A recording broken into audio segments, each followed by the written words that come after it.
Swayam Prabha. Digital India. Educated India.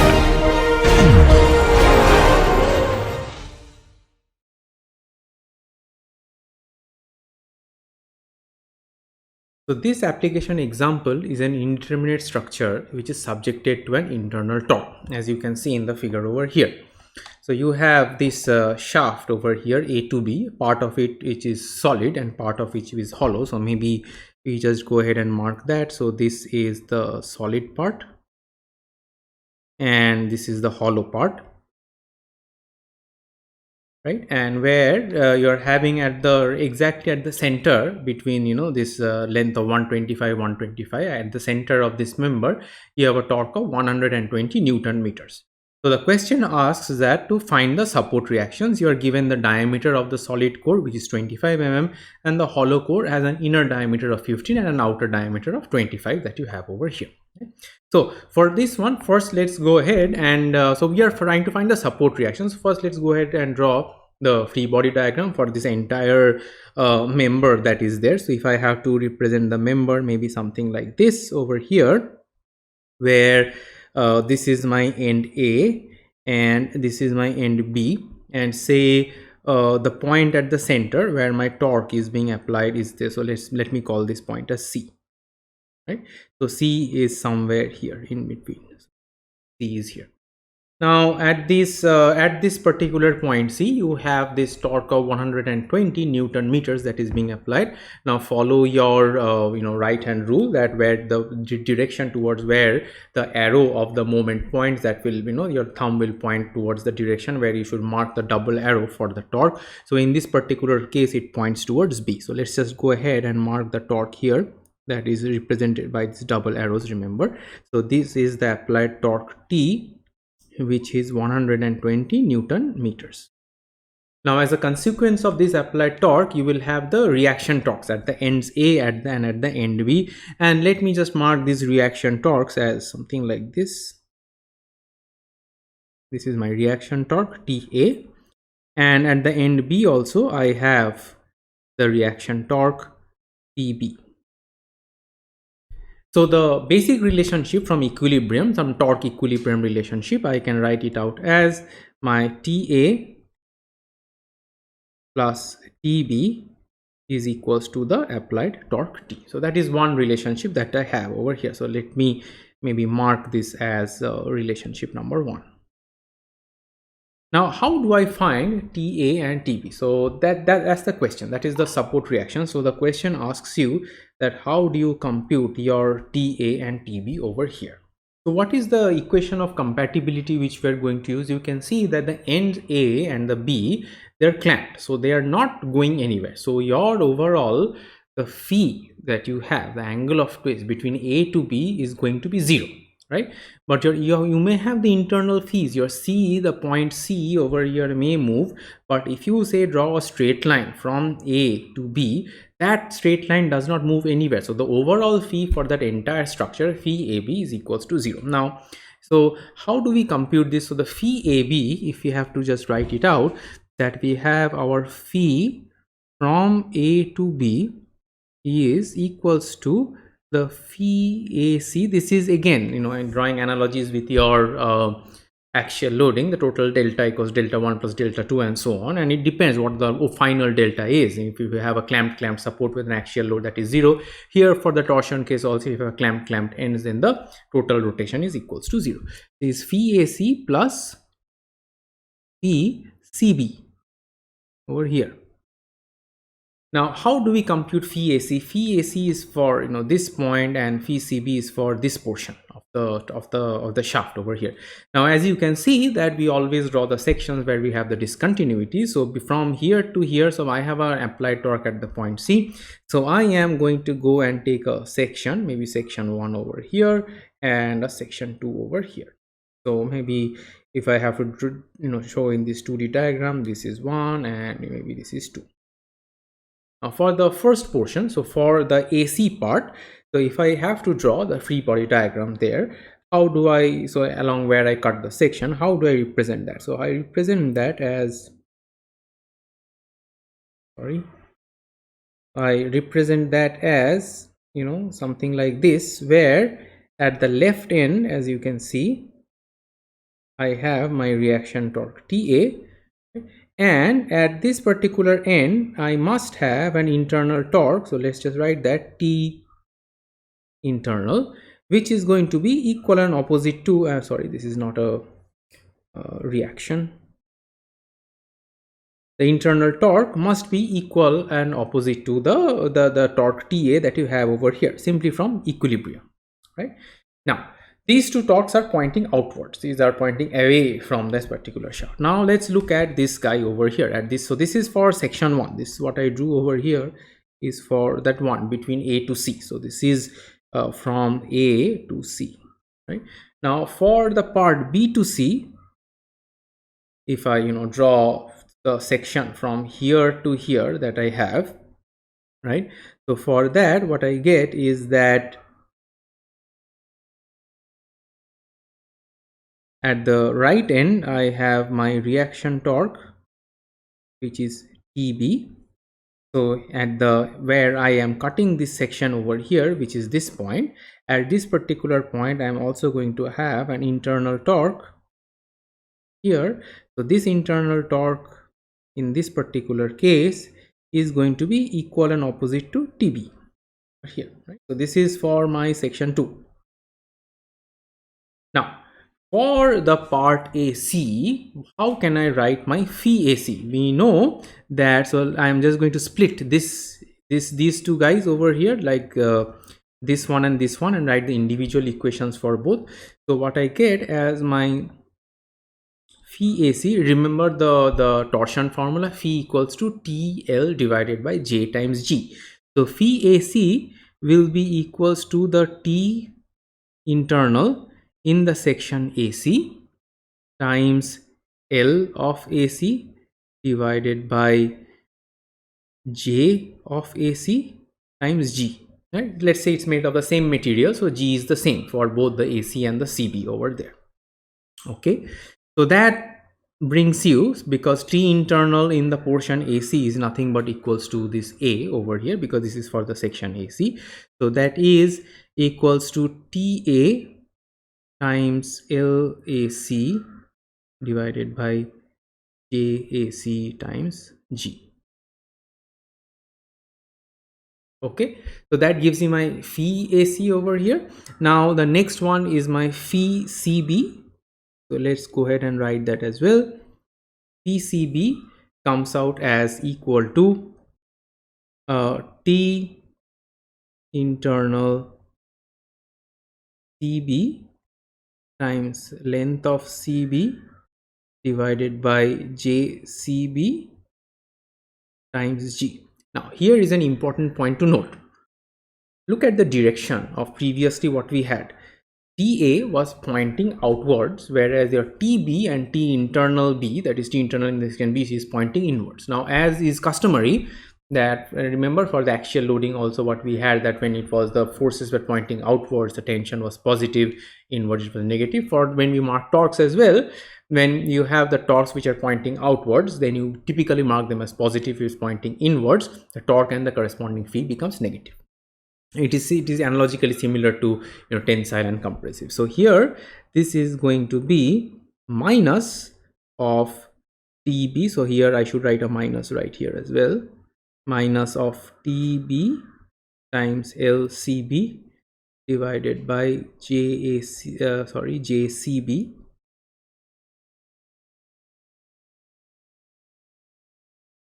times G.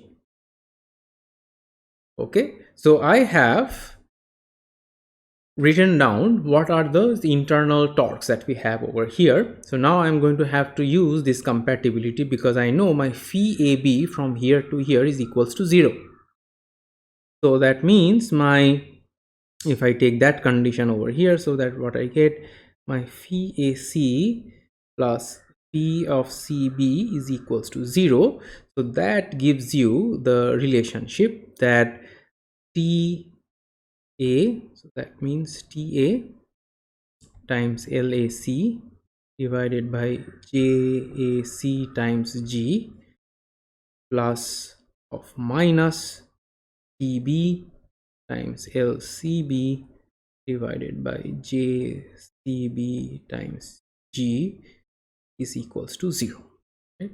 Now here this is an interesting problem where the shear modulus doesn't matter, because if it's made of the same material over here, this G goes to 0 over here. So this G, if you take it on the right hand side, that becomes equals to 0.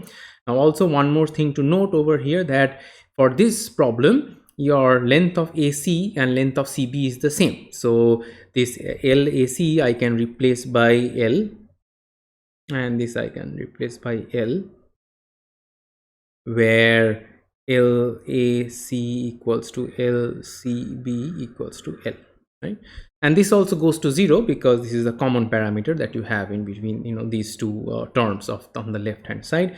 So this further simplifies your expression, that TA divided by J of AC plus of minus TB divided by J of CB equals to 0. Now this is one more relationship that you got over here. So this is your relationship number 2. You have one relationship 1 over here. Now here you need to calculate what is going to be your JAC and what is going to be your JCB, because JAC, remember, it's a solid core and JCB is a hollow core that we have. So now if you go ahead and compute the JAC, so the JAC for this part, this guy over here is going to be pi over 2, and the diameter of this one is given as 25. So it's going to be 25 by 2 raised to 4, whereas your JCB here is the hollow core. So this is that hollow part which has an internal diameter of 15 and the outer diameter of 25. So JCB is going to be pi over 2, 25 by 2 raised to 4 minus 15 by 2 raised to 4. So once you have these and then you use the relationship, this one and this equation over here, you have two equations and two unknowns. So I will not go ahead and, you know, punch in the numbers and solve it. Please go ahead and solve it. I will give you the final answer that you will get after you solve these two equations and find out the two unknowns, which are the two reactions that we were supposed to find. Remember this TA and the TB. So your equations are in terms of the unknowns itself. So what you will get as the final answer is your TA will come out as 64 Newton meter and your TB will come out as 56 Newton. Okay. So I hope this overall problem was clear for this indeterminate shaft. So you had a indeterminate structure with a torque at the center. We use the equation of compatibility to find out the reaction torques. We are slowly reaching the last bits of our topic on torsion, and I'm not going to let you go without the last spark of amazement. What we are going to discuss in this topic are essentially torsion of thin-walled members, and we will learn a very important concept there on the shear flow. Then we are going to move ahead and we are going to talk about stress concentrations in an exactly similar way we talked about the stress concentration in the axial loading case, where you have, you know, sudden discontinuities, how the stresses peak up in those regions. And lastly, I'm going to leave you with some future reading material. If you're interested, you can, you know, take a look into that one. So let's go ahead and dive in on our very first topic, that is the torsion of the thin-walled members. Now, before we go into the torsion of the thin-walled sections or the thin-walled tubes, what I want you to do is that I want you to first recollect what we have studied, right?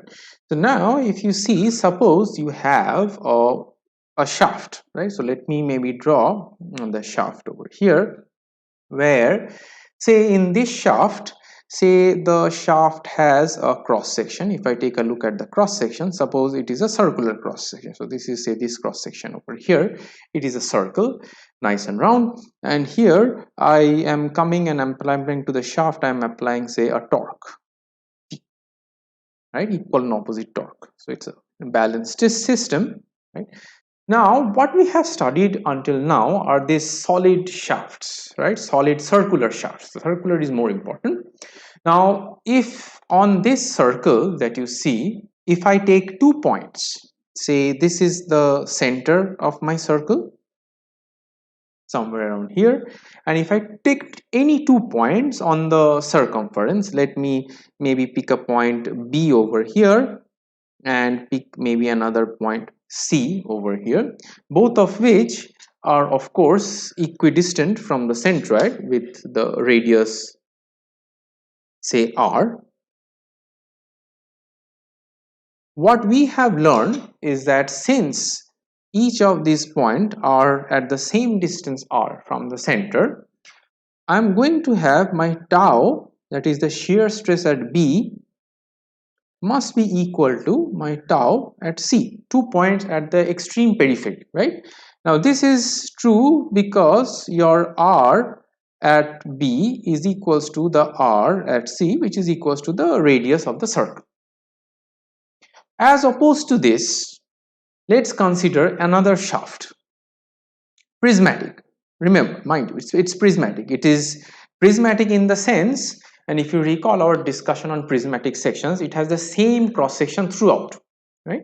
And suppose that particular cross section, which is same throughout, is now this one. It is not a circle, it's a non-uniform cross section, but it is same throughout, right? So it is prismatic in that sense, but the cross section itself is not a regular circle, not a regular rectangle, maybe a kind of an odd shape, something like this that you have over here.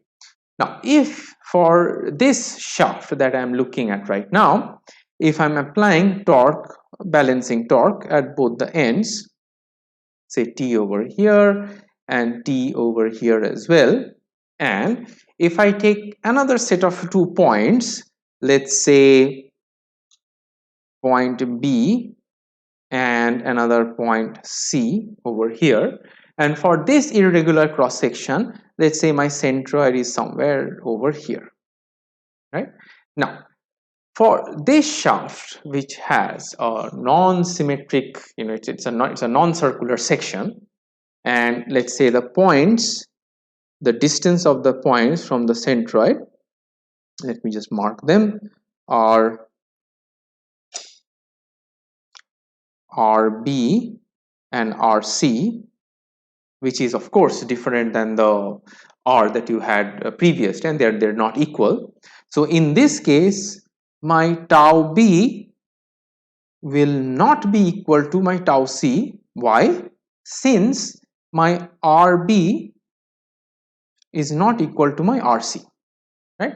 So let's have this concept first ingrained in our memory, that if I am looking at a section which is non-circular, although if I'm applying equal and opposite torques, if I take 2 points on the circumference which are not equidistant from the centroid anymore, they have 2 different distances RB and RC, the shear stresses which are developing as a result of the applied torque at both the ends are not going to be equal, right?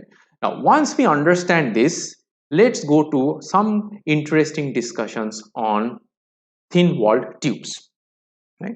So for the thin walled tubes, I'm going to present to you this figure over here. Okay. So let's try to understand the figure, and then we will go into the derivation and discussion on a particularly important item, that is the shear flow. So what you have is a thin walled tube, something like this. A practical example of this may be something like this. You have a thin walled tube and it's non-circular, right? So if you take a look at this cross section over here, it is not a circular cross section. I sort of bent it over here, so it is a non-circular cross section that you are looking at. Okay. Now in this thin walled tube that you have over here, suppose you take at in somewhere from the left end to the right end, if you are taking a small element of thickness dx, and you are isolating this element over here, that is A, B, C, D, and you are essentially taking out this entire cross-sectional segment, and if you are portraying it over here, and you're assuming the wall is thin, that means that your shear stresses across this thickness over here, remember when we're looking at the solid shaft, the shear stress is maximum at the exterior and minimum at the particular centroid point that we have. right? So in this particular case, if we are looking at the shear stresses, how does that look like? If I'm looking at the shear stresses, it is something like this over here, right? So since this is a thin wall, right, it's a very thin, and say the T varies, right? If the T varies, and suppose here my thickness is say TB, and at this particular point my thickness is TC. And as we learned from our discussions in the couple of pages before, since this is a non-circular cross section, my points B and C are at two different distances from the centroid.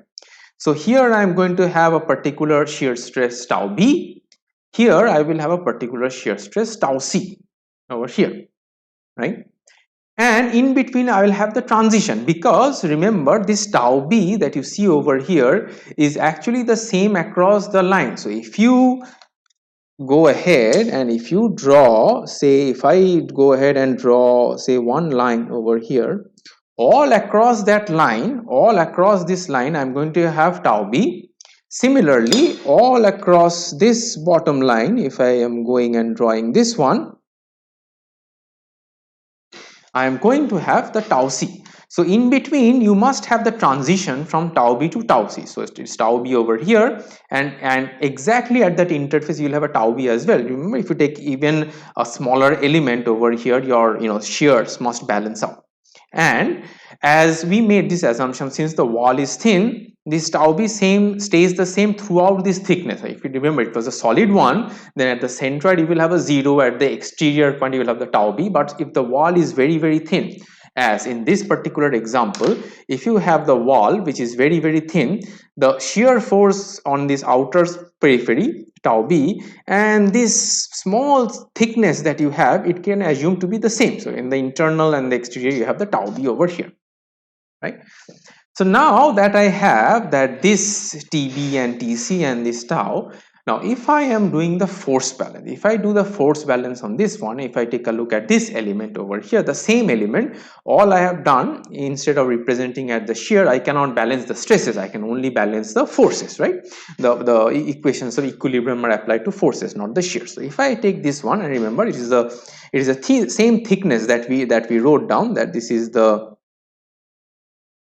TB and this is the TC that you have, which is exactly as you're looking at over here at this particular point, this TB, TB, TC, TC over here. So how do I write this force FB? I can write this force FB as, let me try to write that down. My force FB must be equal to, force is stress times the area. So here the stress is tau B times the area will be TB and this length dx, right? So this small rectangular thin strip kind of an area, the area is TB times dx. So the force is going to be, FB will be tau B times T at B times dx, right? Similarly, for the bottom part FC, I can go ahead and write FC as, it will be tau C times thickness there times dx. Now, although I have written out these forces, I must satisfy equilibrium. My total FB, which is in the horizontal direction along the x direction, must be equal to the FC. So if I go ahead and write that, so from my summation of fx equals to 0, which is always valid, what I can write from these two equations 1 and 2, my tau B times TB times dx must be equals to tau C times TC times dx, right? So here my dx and dx goes for a toss. So eventually I end up with a relationship that is my tau B times TB is equal to tau C times TC. Now what does this expression tell you? I had taken two random points B and C, or this a quadrilateral element A, B, C, D, and what I'm seeing is that the product of the shear at B times the thickness at B is equal to the product of the shear at C times the thickness at C, right? So if you consider this, all along these points B and C could have been anywhere. So all along this thin wall tube, all across the cross section of this thin wall tube that is there, the product of the shear and the corresponding thickness, remember this T varies, so I had a different thickness here and a different thickness here, I had a different shear here, I had a different shear here as well, but the product of the shear and the thickness at that particular point remains a constant. This particular guy can be approximated or can be said as a variable q, right? With this q that remains constant across this entire cross section, and this q is known as shear flow. So this is very important. So let's just make it a marker over here. This q that I just wrote over here, this is known as shear flow, right? This is an extremely important concept, and later you will see we will study this a little bit more in details when we talk about shear stresses in beams and so on. So the overall conclusion is that, let's just maybe write it down, that as long as the thickness is small, product of tau and T is a constant, and this constant is nothing but our shear flow. It's a very interesting concept which you will see later you will make a lot of use, right?